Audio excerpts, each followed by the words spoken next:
Hello everyone, my name is Jeffrey Uslip and I'm the Deputy Director for Exhibitions and Programs and Chief Curator here at the Contemporary. Thank you for joining us this evening to hear renowned Los Angeles-based artist Mark Bradford speak about his work in tandem with his exhibition, Receive Calls on Your Cell Phone from Jail, which will open to the public tomorrow evening. I speak on behalf of our Executive Director, Lisa Melandri, and our Board of Directors when I say how deeply honored we are to present Mark's work here at CAM.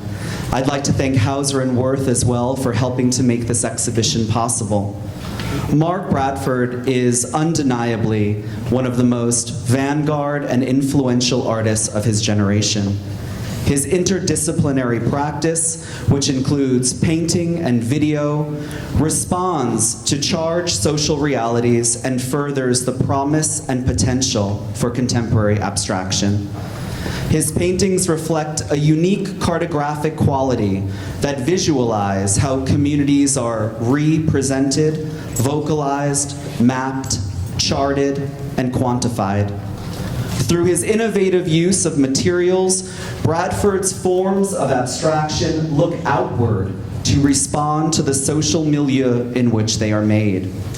The exhibition to my left, titled Receive Calls on Your Cell Phone from Jail, is a grid of 38 paintings that allegorize the challenges surrounding receiving collect calls from prison on one's mobile phone. Many cell phone providers restrict subscribers from receiving collect calls, making this act of communication often difficult to enact, further isolating incarcerated individuals from the outside world. Exhibited on our 60-foot-long project wall, the installation can be read from left to right, embodying a melancholic passage of time. In the context of this show, Mark's signature collage process through which he builds up and tears down the work surfaces asks viewers to consider how incarcerated people might feel consumed, abandoned, and discarded by the criminal justice system. Also on view in the front room is Mark's single-channel video practice, made in 2003, which depicts the artist playing basketball on an outdoor court. Wearing a makeshift outfit that includes Los Angeles Lakers uniforms and a voluminous antebellum-style hoop skirt, the artist is impeded by both the wind and the physical strengths of his cumbersome wardrobe. He repeatedly stumbles and falls only to recover and continue shooting baskets. Imbued with humor, irony, and absurdity, practice demonstrates a determination to persevere in the face of cultural, gender, and racial obstacles, both past and present. Mark received his BFA and MFA from the California Institute of the Arts. Throughout his career, he has been the recipient of numerous awards and honors. Among them, in 2015, he was presented with the National Medal of the Arts. In 2009, he was the recipient of the coveted MacArthur Fellowship Award. In 2006, he received the Buxbaum Award for his contribution to the Whitney Biennial and was named a U.S. Fellow that same year. Most recently, Mark was selected to represent the United States in the 2017 Venice Biennial. Congratulations.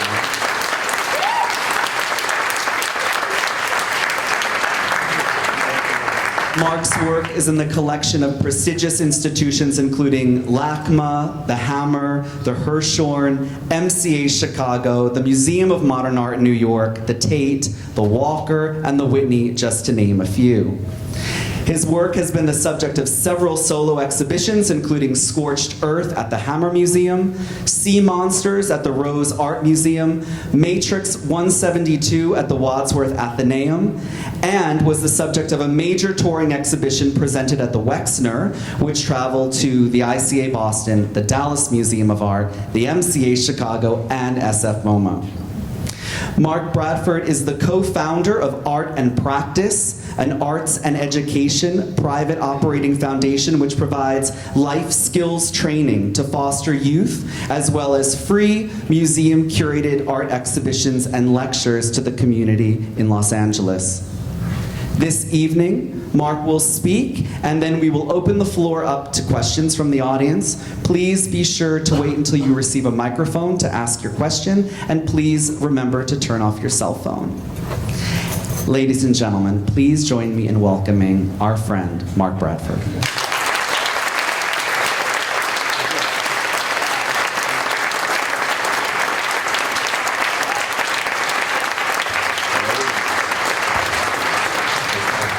I always have to adjust things for my height.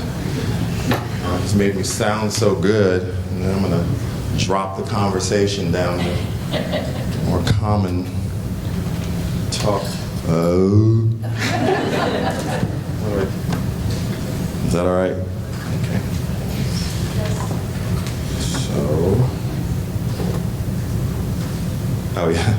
So, I grew up half, and my mom was a hairdresser, so we had a hair salon basically in South Central. At that time in the 70s, it wasn't South Central, it was just Los Angeles. After kind of the 80s and the 90s and gangster rap, it kind of really coined something. But I wanted to show this picture because I was always creative. But it was an impulse in my family of, it was a thing that was never named. No one ever said I was an artist. I was just the creative kid sitting at the table, and I think my mom bought me a potteries wheel, and I was doing something. Probably what I was I was a sensitive child.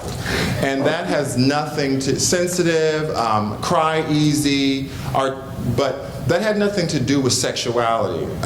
Later on, I went from a sensitive child to people naming me a sissy, and then it kind of kept going.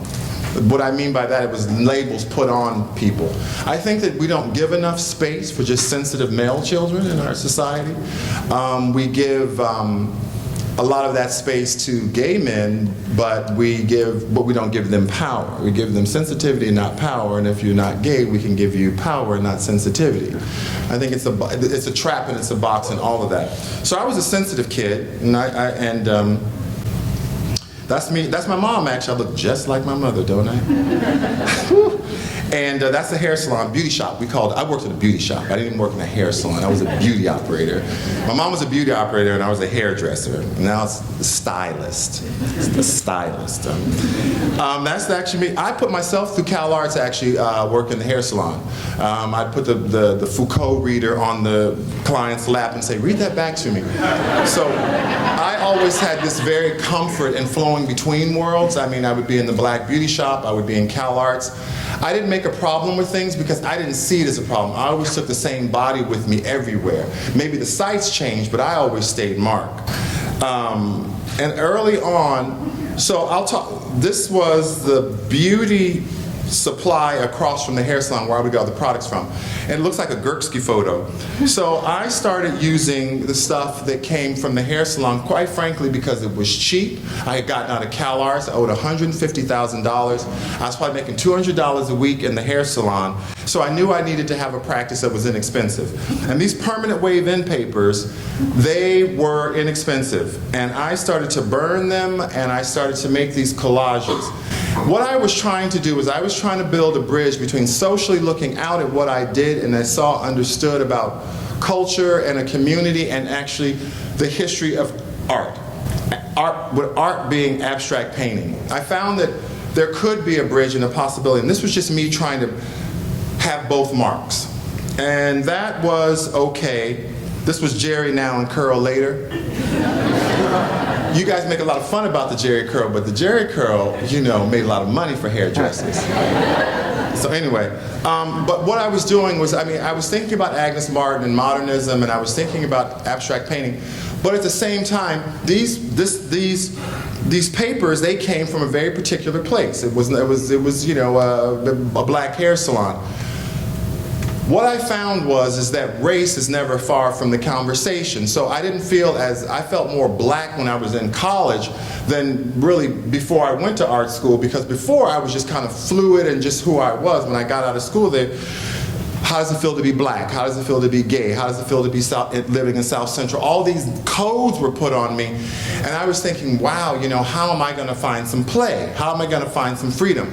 So for me, abstraction was a place where I found freedom, was a place where I could digest things and move them around on my time. I felt like figuration was going to speak too loud, and I needed something, I could hide behind something. I tell you what South Central meant to me, what black meant to me, what things meant to me personally. I kind of personalized things more than speaking for, you know, I don't know if white people feel that, but whenever anything happens in the news, it's sort of like, you always feel like, so how do you feel about Obama?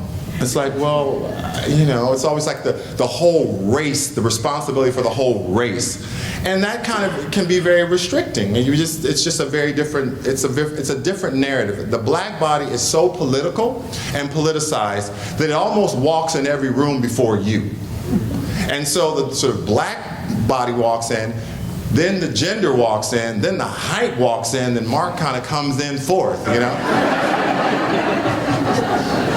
You know, so these were early paintings. I did dig myself into a hole. It was like the hairdresser from South Central, and you know, I just watched myself artistically dig myself into this very narrow hole. I don't have a problem digging myself into places where, because I can get myself out of it. But these, again, people racialize things, stereotype things very fast. Merchant posters. I'm going to talk a little bit about merchant posters. Merchant posters, there wasn't even a name called merchant posters. They actually came out of sort of the 1992 riot in Los Angeles. I was a hairdresser, and I remember when everything was burning, and I remember there was a curfew at 6 o'clock, and I remember we put up black paper, and we kept doing hair just like we normally did, because that's just, you got to make a living, and the women have to get their hair done. So, but what happened was all these plywood barricades became all around the city of all the burned out spaces. But on top of the burned out spaces, it was like free advertising. So all these merchant economies, these local receive cell phone calls from jail. Yes, on one side it's kind of altruistic, but on another side it's a parasitic system that preys on people. So it's both. It's doing a service and preying on it at the same time. Yes, we're going to give you money for your house, but we're not going to give you the value of it. So it's kind of this dual thing. It's like an arm loan. We're going to give you the loan, but it's going to be on an arm. So eventually you're going to get a little screwed, but not really screwed. So what happened was that the local community, there was just so much language and merchants, and it came out of unrest. And so it was still there when I was out of school in 1997, because nothing was really being built. And I started to kind of just become interested in the material of that time, that sort of a palimpsest of kind of a trace and a detail of that moment still that was kind of clinging to the environment. I actually made a piece out of this, Rebuild South Central. There was so much text in and around the environment. That didn't happen, by the way.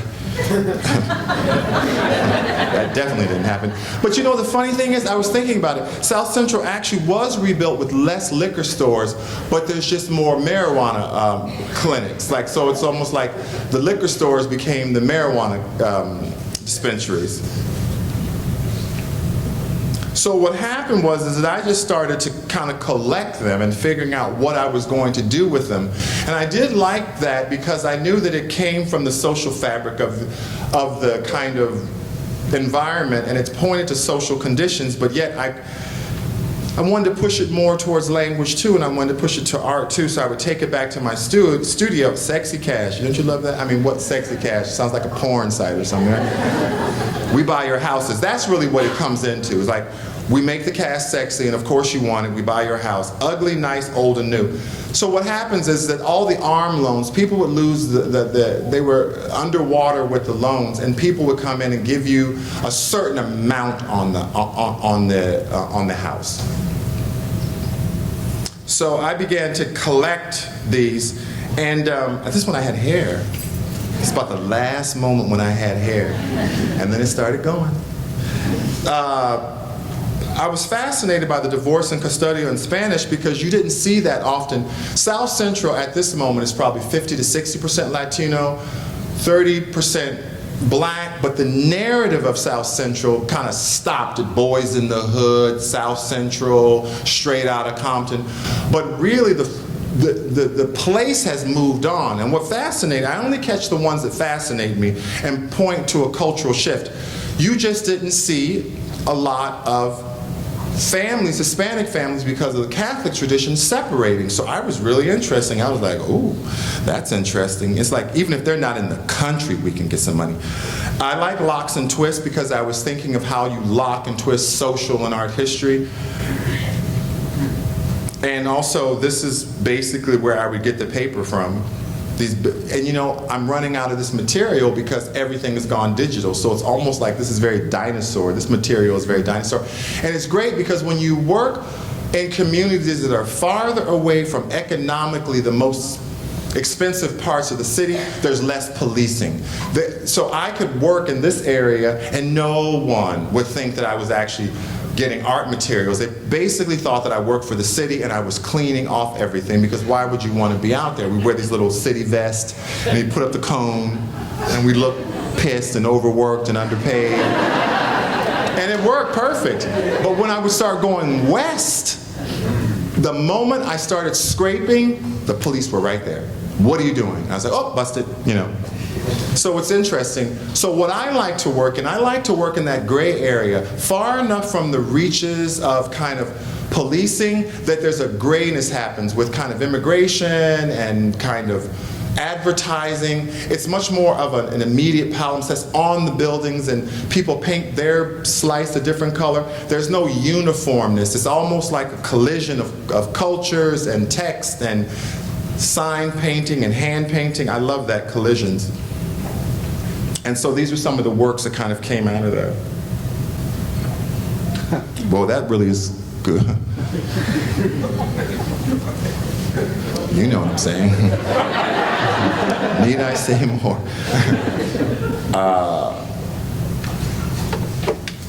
That's the sexy cash one. And the reason why I think I take them back to my studio and I kind of make them my work is because I'm not really, I don't want to be a spokesman for anything, South Central or the housing market. I have interest in those areas, but also I have an interest in them sort of being an artist and taking them back to my studio and having this private relationship with the material, and also with what else is going on. And I can speak out of what's going on with me, but I don't like to be a spokesman for anything. So it's very important to dismantle that, to dislodge it, to abstract it, to pull it apart. And then it becomes a body, it becomes a work in itself. Yes, the social urgency clings to it, but at the end, if I look at my work on the wall, the 60-foot wall, it looks like it belongs, it's an art piece. It belongs in the art world. It is in a museum. I just hope that the bodies, the social fabric, isn't completely forgotten.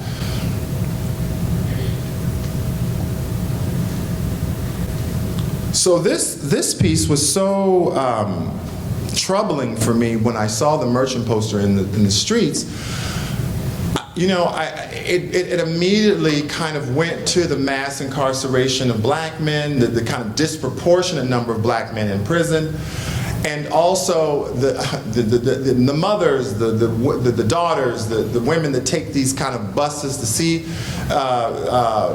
men and women in prison. It just spoke to me so clearly. Of course, I called the number, and the way that they do it is you call into a particular number, they reroute the call and charge you 3 times more. So that's how the company actually makes money. So people who are in these kind of crisis situations or being disenfranchised or families being separated, there's always somebody who's going to make money. And they're always on bus stops, telephone poles. So they target people basically who are walking, taking public transportation, and that this is their day-to-day existence. So I was really, this one really troubled me more than other ones, because I think a lot of this show, it seems to be about the body, the sort of the vulnerability of the body, whether we're talking about penal system or the practice video. I've always been associated with basketball because of my height, or been called a sissy. So it was always this kind of like, well, which one am I? Am I a basketball player or am I a sissy? And so I wanted to make a piece that kind of put both of those together, but I cleared that basketball court fast.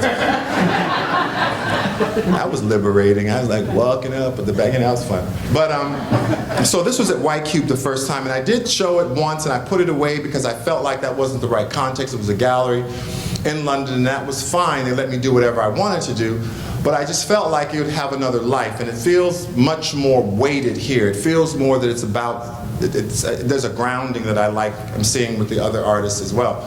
So I'm actually glad that I kept it. A lot of times I don't keep my work. I don't, the people I work with, Tate is kind of nodding his head like, keep your work. I've always just moved on. You know, girl, I said, keep moving, keep moving. That was always my thing. Next hair, next. So slowing down wasn't even something, but I also, on some ways, I also think that it's also kind of the history of black people. We've always migrated. We kind of came here a certain way, had to move through things, moved out quite a bit. So this immediacy is kind of bred into a lot of us. It's kind of, we have an oral tradition, a long oral tradition. That's why the rappers we have a long oral of passing it from mouth to mouth. We do that quite, girl, let me tell you what happened. We have that kind of, but it's a rich textual language that does not oftentimes get written down. And it's kind of interesting working and living in a hair salon, because my mom had my crib in a hair salon. She didn't believe in babysitters. I mean, I would just listen to the way that the stories would go and bounce and go, and you could tell by the certain way they would say certain things. And I love that textural language feeling that I grew up in. I don't know where that came from. I just. So it was like a chapel. It felt like a chapel. It was 160 pieces. I actually did them all.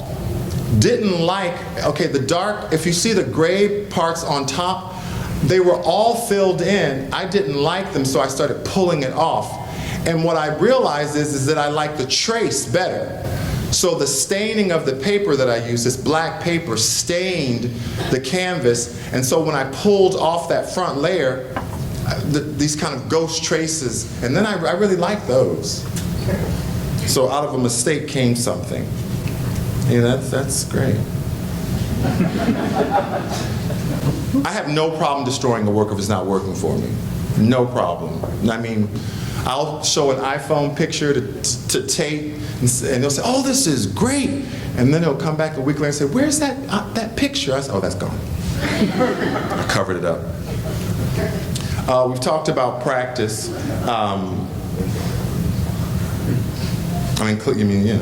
It's Kobe's. It was Kobe's. Jersey. Kobe's jersey, yeah.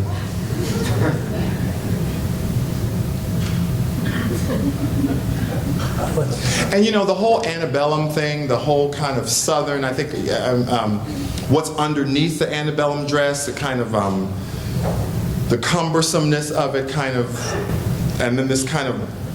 My mother made this dress for me, by the way. She did.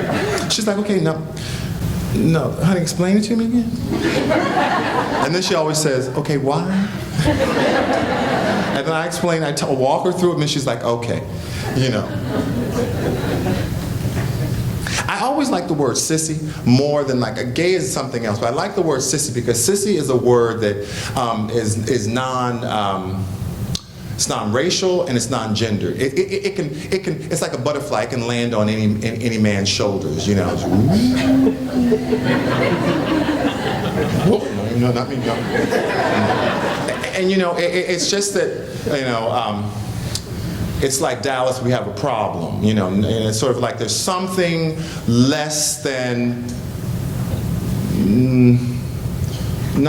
Something a little off with him. There's something that's making us as a society and as a family unit uncomfortable. And I think that word, which is just it's an old word. It's an old word that kind of we continually, it's still part of our language, and we still understand. He's not acting like a sissy, or he's acting. So I think that word is it has a lot of power to it still. So I did a show at the Hammer Museum called Scorched Earth. Scorched Earth was a painting about Black Wall Street, and it was an economically sustainable black community, and they kind of scorched it. They just kind of tore it down. So I want to do a show about that. But that was the name of, but really the whole show was really about the body. I grew up in the 80s with the AIDS epidemic. 1980, 1981, AIDS crisis. I was 18 years old. I was like, what? What? 75% of the people I knew died, gone, because I was that demographic. I was the guy. They're like, okay, if you stay up all night and you go out all night and you dance at clubs, you got friends, you just drink and smoke and lay up and do everything, you're all gonna die. I was like, that would be kind of me and my friends, because I was a nightclub person. When I was 18 years old, I did not go to university.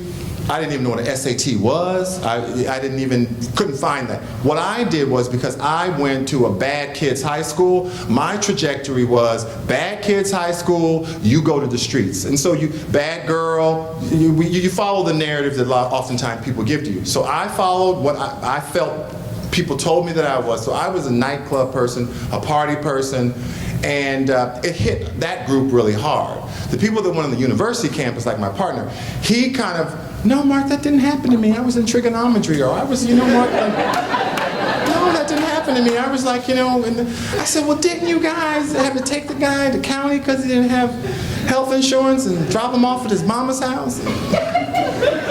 That was terrible. I mean, it outed so many people, because you have to understand something, 80, 81, 82, we didn't have anonymous testing. And a lot of, I don't know other communities, but black community and gay is a little challenging. And in 1982 was real challenging. So you were having these people that were dying of an illness that the mothers and fathers didn't even know they were gay. So you had to tell them, oh, by the way, your son's gay, and I got a little something extra for you. He's dying too. I mean, this was all happening, and it was a moment of the churches, and it was just so much going on at that time. And I, as an 18, 19-year-old, and living in a working in a hair salon, it was like the belly of the beast. So all that kind of came together, and kind of the tax on the body and the tax in the press, and it was so much a tax. I actually ended up living in Europe for 10 years. I actually left at about 2021. But when I came back to this country, and years later, I wanted to make a body of work that kind of, I could revisit that finally, and kind of talk about those things without the hysteria. So this, and you know what reminded me of it? Ebola. When they started saying we didn't want the children in the schools, and they were pulling out the nurses, and we didn't want those, it just started to ring. I started to hear the kind of language around early AIDS crisis, when people, before we got politically correct, people were just mean. And then they realized, oh, we can't be mean publicly. It's always how it always goes. Burn the body. I heard all that again. So these were a lot of the paintings that came out of this. It's called Dead Hummingbird. It's kind of a lacerated kind of paintings with these kind of sarcomas, I suppose, floating through them. But it's always a beautiful painting, though. I mean, there was not all death. There was also strength and beauty, and all of it together at the same time. This is how I make some of the paintings. Someone was asking, well, how do you make your paintings? It's all paper, either store-bought, found, or billboard. And it's all put into water so that I can move it a little bit better. I'll just talk like materially. I think that just by liquefying the paper, I'm just using it as it becomes paint for me, like the painting. Everybody in my studio wears white, not because I care about the color white, it's just I don't want to see everybody's hipster t-shirts and logos and colors. It just throws me off when I'm trying to work and I'm seeing all this stuff going on. And these are, so what these are is these are time-based stain paintings. I do them within 2 or 3 hours, and you kind of do them on the floor, and as they're drying, you get different colors. The same thing if you look at the 60 panel Like the ones that are very, very white, that means that the staining was 20 minutes or 30 minutes or 40 minutes. So you use kind of staining and trace and the staining of this black inky paper that I use. You kind of learn it because I've used it for so long. So I'll jump over to the other side. So I have a foundation called Art and Practice, and that really came out of one thing. Well, the resources came out of the fact that I started making money as an artist. Who knew? I wasn't planning on that, but it turns out at a point I started having extra money. And I thought, well, I'm not a real fancy person, so what are the things that I'm interested in? A lot of the things we just talked about tonight, they may be in the paintings, but I felt like I could do it more directly by making a foundation that addressed some of these things. So Art and Practice is a foundation in Leimert Park, which is a historically black neighborhood. It is, I don't know, South Central, but I don't know, it's a black neighborhood. It doesn't have to be always so racialized. Thank you, Jeffrey, by the way, for saying an artist from Los Angeles instead of an artist from South Central Los Angeles. And so I have about 2 or 3 buildings. If you look at 5 and 6, that used to be my studio until I moved to my other studio, and then so there's a bunch of buildings. There's you can read it. The Deco building is going to be a cafe, and we work with foster youth. We have an administrative office. We work with a bookstore. We have a lecture series. It's very important for me to show contemporary art, but it's very important that the local community have access to the ideas of contemporary art. What I think the most interesting thing about contemporary art are the ideas. What I think is unfortunate is the fact that we live in a silo a little bit, and we're always asking people to come to us, come to our museums. We don't take this and go to their churches, to their YMCA, to their community centers. We're always asking people to come to us and be vulnerable. Well, I'm not vulnerable here because this is what I do. You know, this is my safe zone. The art world is a very safe place for unsafe ideas. But I do think that it's very healthy sometimes to go outside and to go to other communities. Same message, but other communities. So the lecture series helps us with that. Someone gives a lecture, but it's really the local community. And they have a different viewpoint. They have a different relationship to the art. And I just think it's a good, I enjoy it. The Right Way Foundation is the foster youth provider. They work with job training, job placement, education, GED. We had an artist in residency program. So these are all the people in the little area of the village that we work with. So the hair salon is now the job lab. That's actually me in the hair salon with Judy. Judy had a lot of hair. I used to hate doing people with long hair because you wouldn't make a lot more money. But it would take so much time to do all that hair. So she's nodding like she knows what I'm talking about. So ooh, you wouldn't make enough money. The difference wasn't enough for me. But anyway, and the white people are like, I don't get, what does that mean? Pressing hair, that's what that means. Pressing hair, yes. They're still like, I'm not getting that. So, but I do like, though, I like the fact that that's a job lab, because I love to, when I see the foster youth in there looking for jobs, that's sort of economic sustainability. I really think that the new activism is trying to develop economic sustainability. That is the platform in which, when you're talking about foster youth, or you're talking about anyone, a job, oh, that's the first thing. You know, that is the first thing. My sister, God bless her, hot-headed, a little bit hot-headed, my sister is. And she would I told her off, and I told her this, and I told her that, and and I'm just thinking, oh God, and then I ask at the end of this conversation, I said, oh, you still got your job? You still got your job? Because I know if you don't, writing those checks. So that's a job lab. This is the Right Way Foundation. So we work with foster youth, and basically it's job training, it's job placement, it's mental health, because it's 500,000 children in the foster care system in the United States, 33,000 in Los Angeles County. In SPA 6, which is where Leimert Park is, huge epidemic. At the local high school, I'll be generous, let's say 60% foster youth.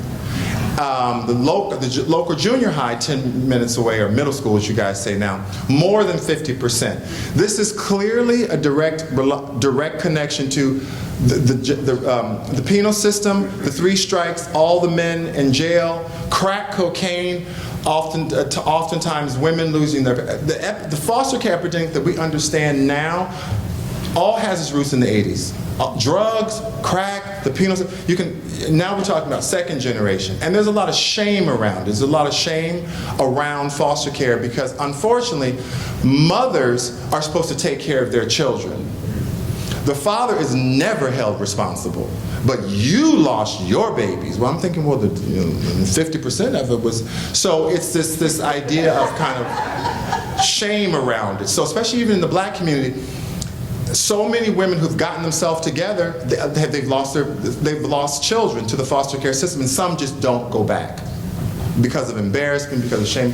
So it's a complicated issue. But if it stays in the dark, people can still be abused. So my mom was an orphan. She wasn't foster care. Back in the day, they were just they went to relatives. So my mother lived with, I think, an aunt and this, but by 15, she was on her own. I also lived in a boarding house since I was about 12, so I'm this kind of family that's not family, extended family, people without a net, I'm very comfortable with, and maybe that's why I'm comfortable with this population. We see about 100 people, 100 kids a year, and we also have a contemporary art space right in the next building over, and this is Charles Gaines. We had a great show with him. He's a black conceptual artist, right next door to the foster care part. And no, we don't do art for foster youth. We do job training, job placement. But art is the family business. They volunteer. They're sometimes security. Sometimes they're docents. Sometimes, so it seeps in. But there's so many needs that are a little bit more hotter. This is the community that sometimes we have, and a lot of times we'll have Martin Luther King Day, Malcolm X Day, and we're just right there. We're just right there doing contemporary art and what we do. I don't change what I do for the environment. And this will be the cafe.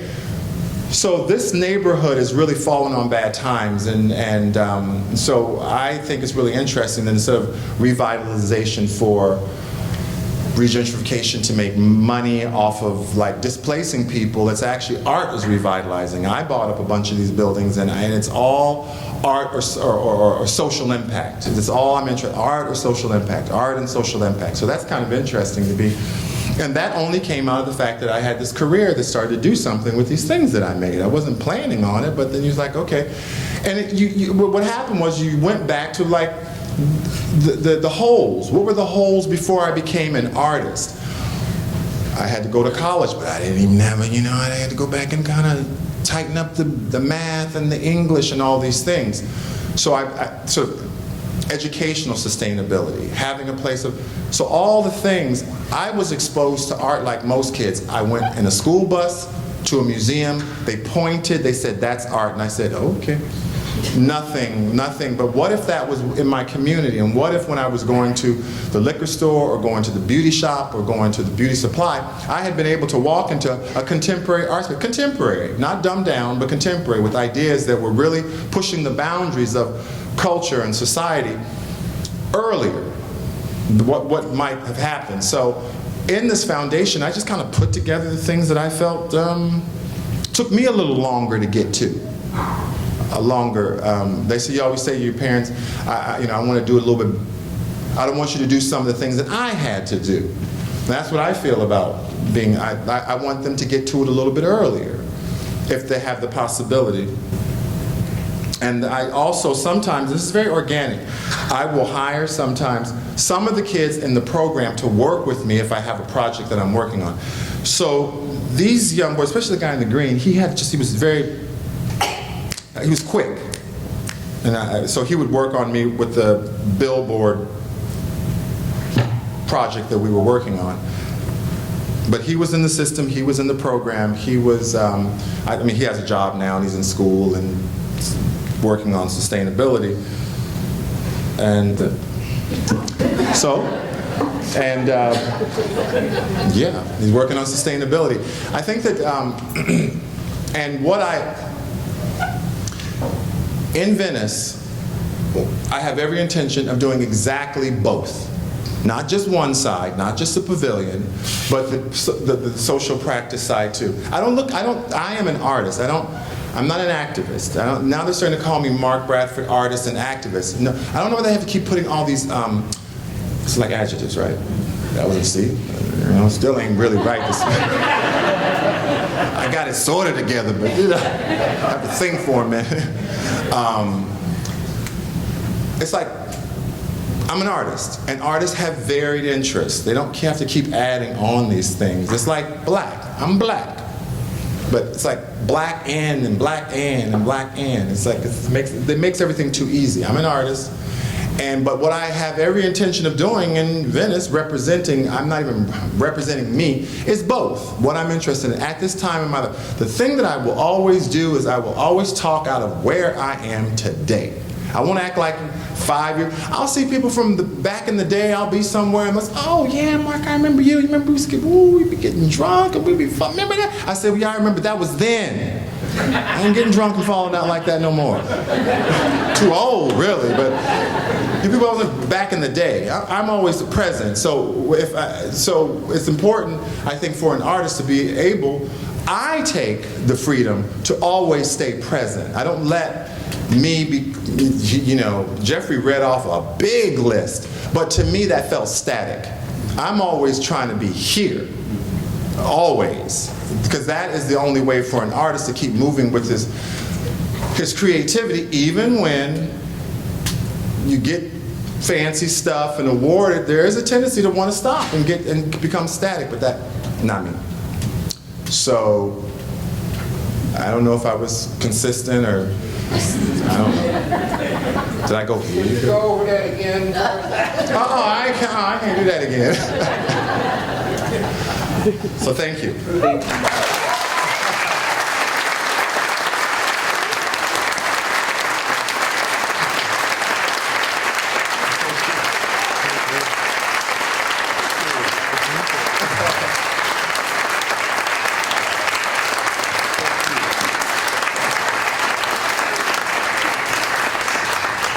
So why don't we open the floor to some questions? If you raise your hand, a runner will come over and give you a microphone. Okay, maybe over here.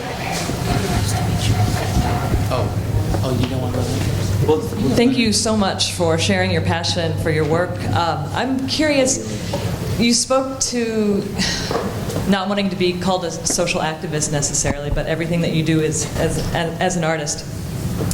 I'd love to hear a longer conversation about that, but maybe specifically, how do you budget your time? Like, how often are you at your art and practice, and how often are you in the studio? And if they're side by side, like, can you describe that relationship? Yeah, that's a really good question. You have to really be very organized. I wake up very early and say between 6 and 10, it's art and practice.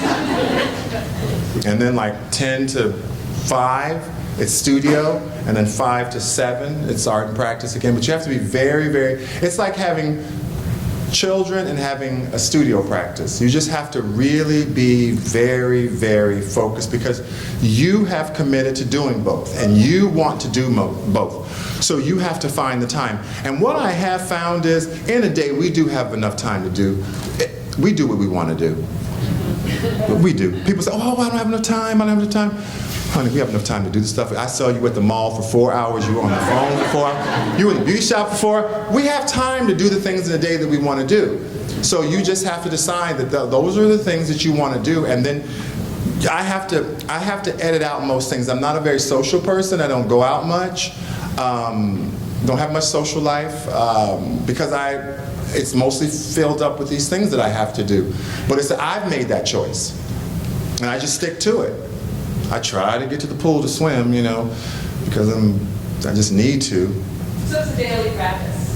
It's daily. You're not 1 week here. No, every day. Even when I fly or travel, I kind of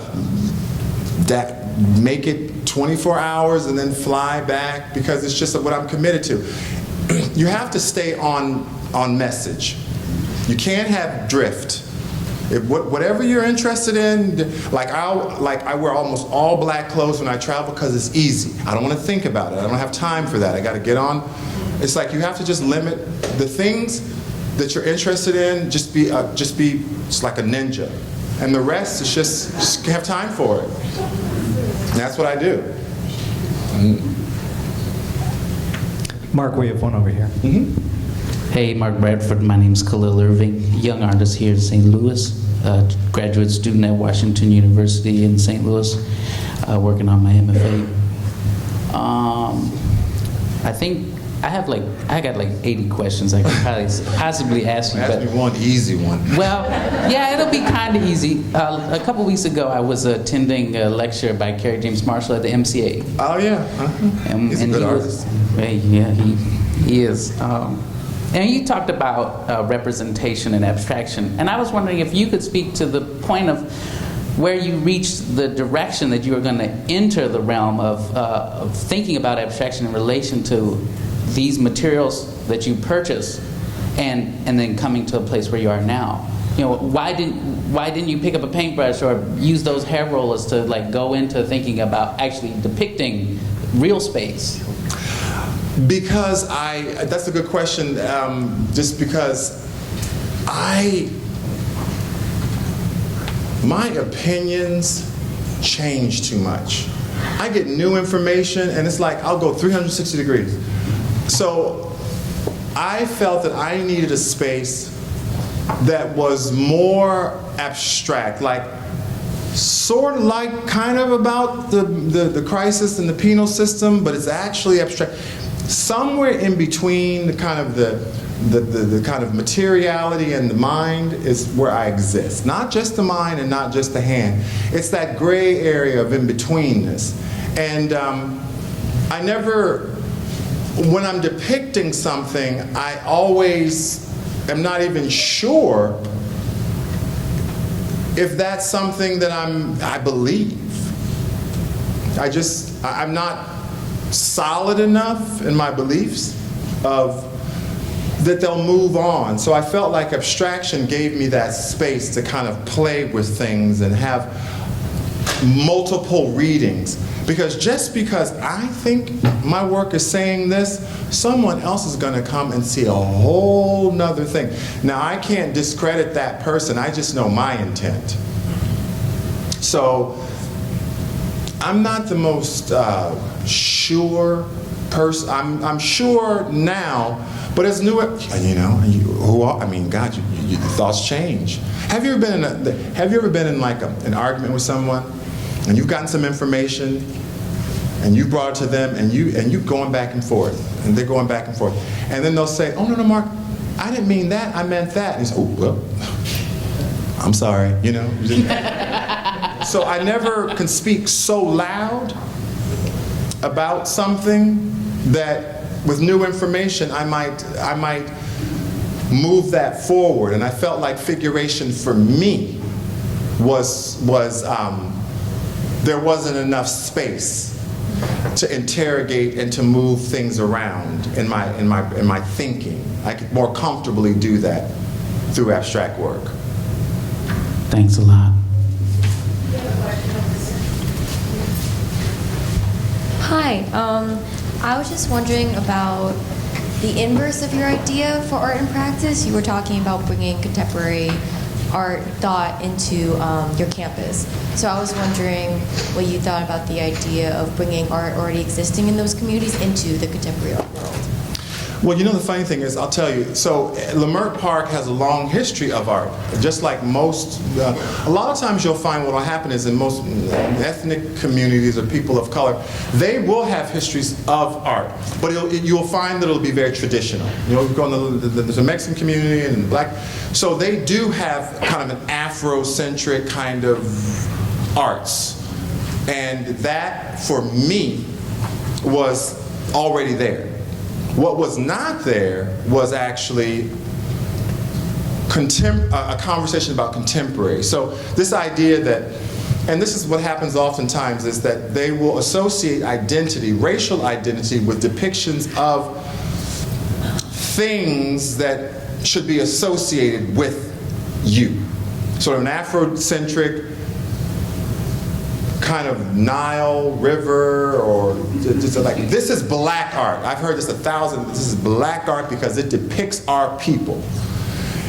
Fine, but I'm always suspicious of anything that stands in for a people. I think a people are multiple,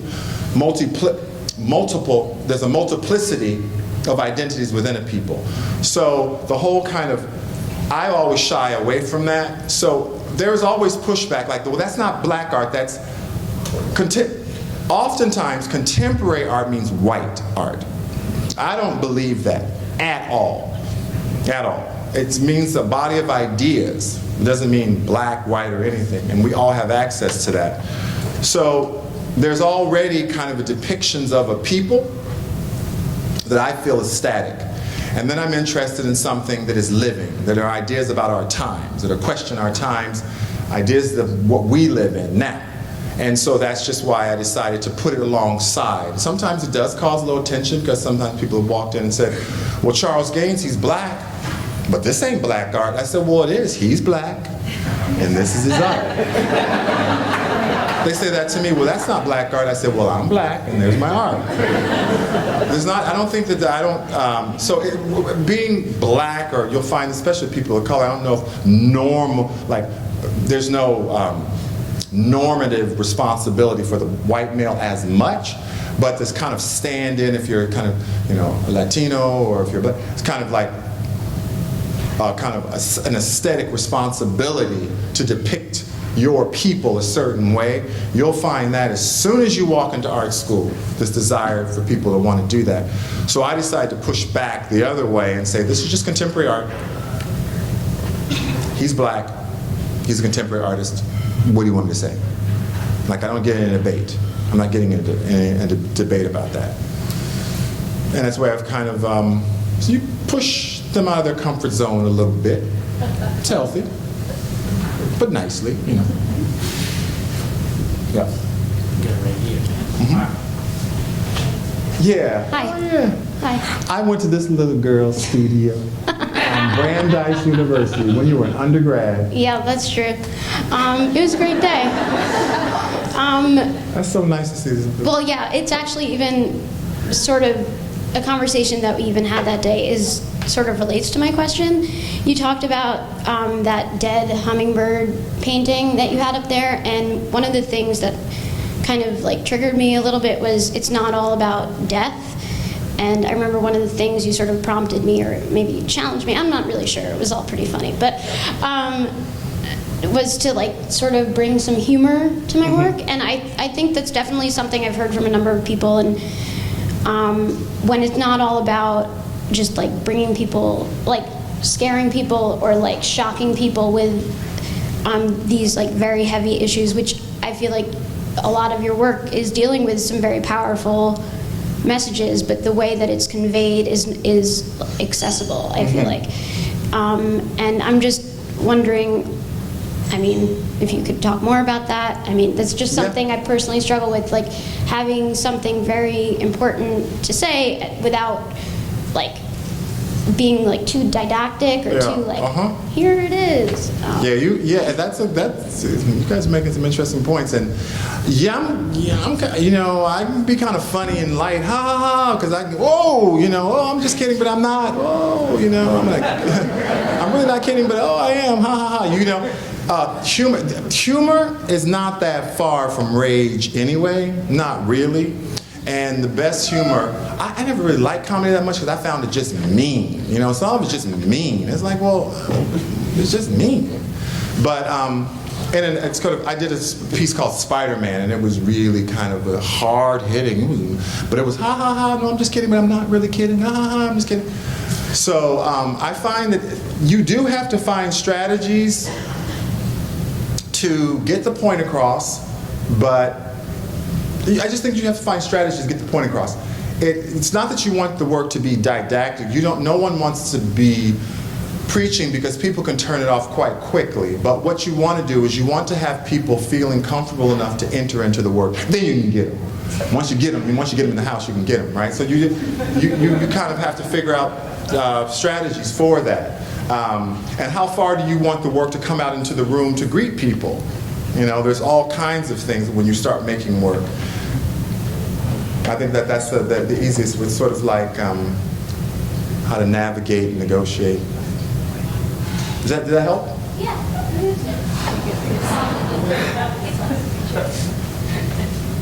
We're going over here. Paula. Oh, next to Paula. Hey Mark, how's it going? There's like something that's been on my mind lately. I couldn't see you. I was like looking over here. And I thought, Yeah, okay. my bad. Yeah. So I'm like struggling with this kind of idea of the lack of black leaders in art institutions. You see often security guards, people in the kitchen that are of color typically, and I think that like categorization of being a black artist and what that means to, I guess, like the white demographic is probably something that's not going to change until we have more examples of black leaders, like curators, directors, all of that. And so like with you being like an established artist and you going to all these places like Venice Biennial and all of that, like do you ever get frustrated with seeing how many white faces are in these positions? Because I feel like there's this kind of like this white martyrdom that kind of happens when it's like these people have these positions and they're like, oh, you're a black artist, I'm gonna give you this microphone. That kind of reminds me of like the relationship of, you know, the oppressed, like really talented black rapper, and then the record label dealer is like, oh, like, you know, I'm gonna take you and you're talented, I'm gonna give you this like message, but why can't we be on equal footing? So for me, like, I was just questioning, like, how do you feel about all of that? That was a big question.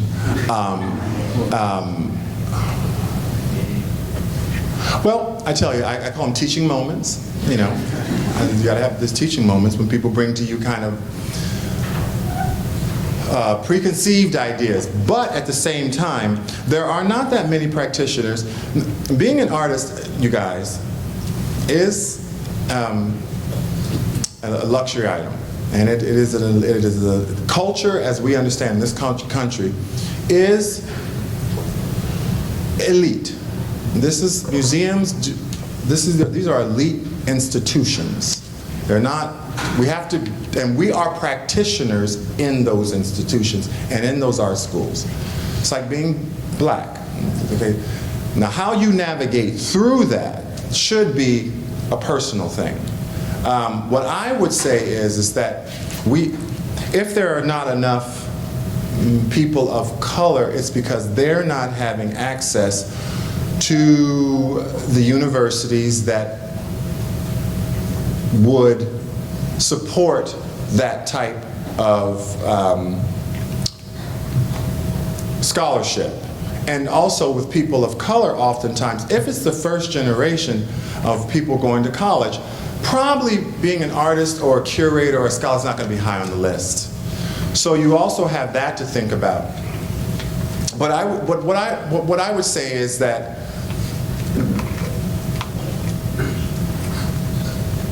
just because, how can I say this? What we have to push for, even if we're all the same color, is plurality within the same color.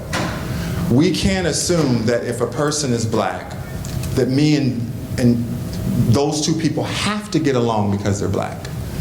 That their viewpoint could be completely different. We have to get to the point where we're okay with that. That is what happens is oftentimes I will have a show and they will assign a black curator to me and we will have absolutely nothing in common. Nothing. Completely nothing. But by the color of our skin, we're working together. Those type of tropes and those type of narrowness, they have to change. It just has to change on all levels. What I do, now you can be a unit of change. You can take it on yourself.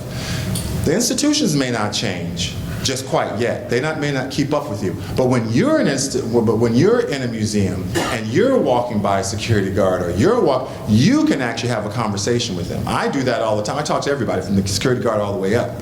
I mean, Fred Wilson's work is really actually about that. So oftentimes you have to work from within as well as work from without. Am I making that, does that sound clear to you? Kind of clear? Or?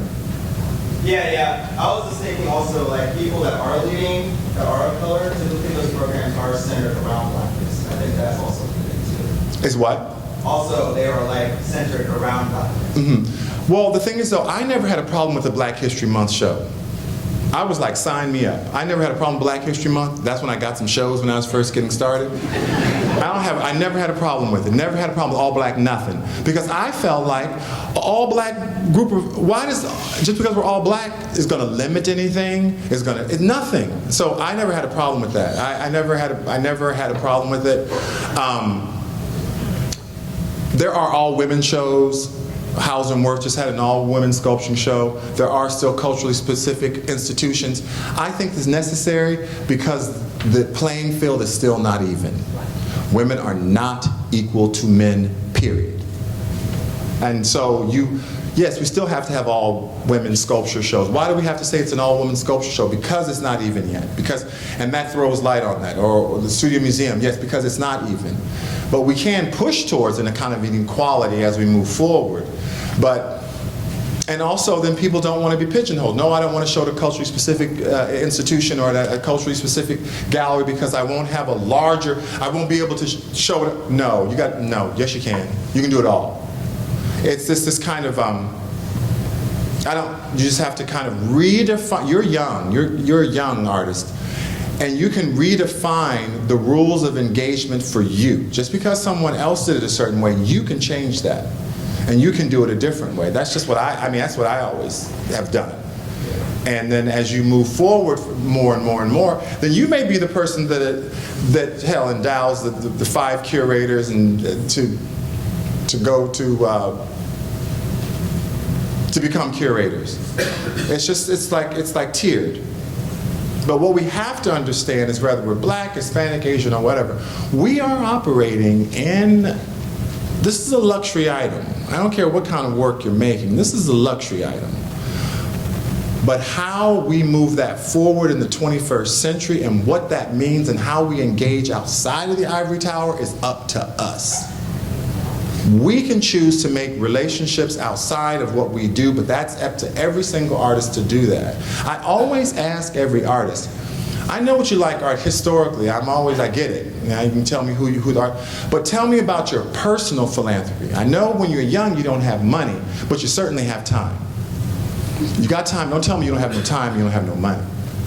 You have one or the other. But tell me about something outside of the art world that you are socially engaged in.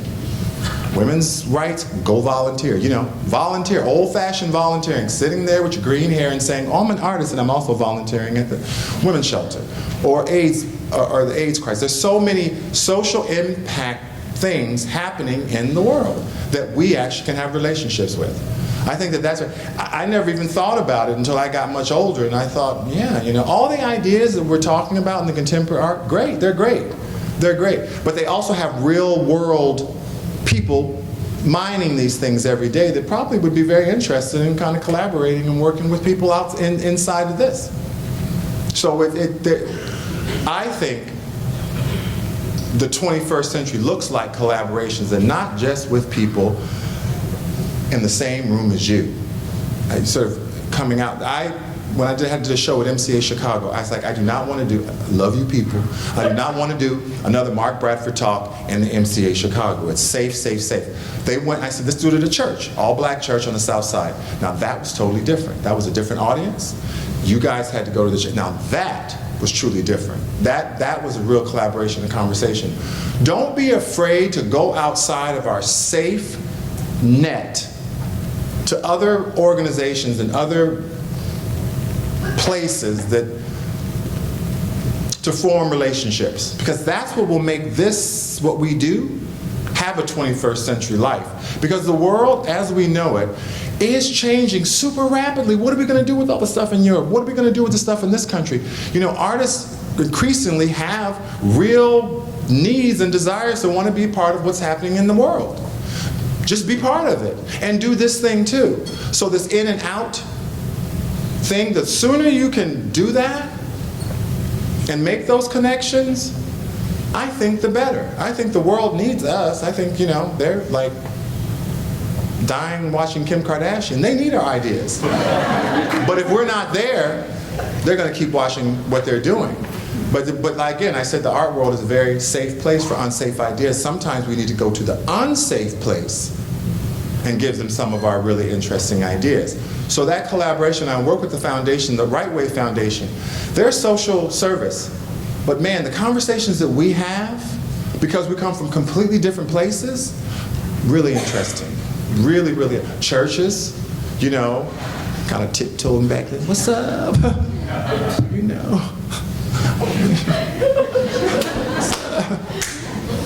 Those kind of conversations can really change things. And people always say, oh, Mark, we want to get more black people. We want to get more black people into the, how can we get more black people in the museum? How can we get more black people? I said, well, the black people are at church. So just go to the churches. That's where most black folks are, church. Real simple. It's like, that's a real simple, oh, we never thought about that. Well, it's again, we got to stop always asking people to come to us. We got to go there. It shows a genuineness and it shows a generosity of spirit too. It's like if you have coworkers and you've always gone to their house and never come to your house after a while, they're like, well, damn, they never invite me to their house. I'm always going to their house, they never want to come to my house. It's the same thing. And this is a great opportunity and a great time in this country and this world for artists to make those relationships. And we're weird, we're different, we have all kinds of different, but that's what makes it interesting. That's what makes it interesting. So I don't know how we got to that from your question, but I do hope. We might have time for one more question. I think we already have one here. No, we have room for one more. Hi. Hey, you. I talked to her earlier. How long do you normally soak your paper? How long do I soak? I love that. She's like, look, how you make this stuff? Because I'm going to be the next you, and I'm going to be up here. How long do I soak it? I soak it until it does what I need for it to do. Sometimes it depends. If paper is fibrous, so the longer you soak it, the more it starts to become pulp. So right before it turns to pulp is when I can really use it. It's too it's too flat, it's too fibrous. When I soak it and I soak it in warm water. Soak it in warm water, because that kind of disintegrates it faster. But if you leave it overnight, it really would. You know what you should do? Because you're a little young girl, you got all the time in the world. All the time in the world. Make your own paper. Like, learn how to make your own paper too. That is something that I really wish I would have slowed down enough to do, but I ain't got time for that. Like, buy that paper. But I think the process of learning to make your own paper, you're going to learn a lot about it. Definitely learn to make your own paper. Make big sheets of paper and kind of roll that out. That's something I always wanted to do. I just won't do it. But I think that you should make your own paper. But for the store-bought paper, soak it in warm water, hot water, and let it disintegrate. But you have to, at a point you won't be able to pick it up. It'll fall apart. So you just gotta watch it. Right before it kind of goes completely disintegrate, that's when you use it. Did I answer your question? Well, how long did it take you to make that little cast of yours? You should see that cast of hers. She got it, honey, it's bedazzled and so cute. Those little young people. Mark, thank you so much for coming. And thank you guys. Thanks.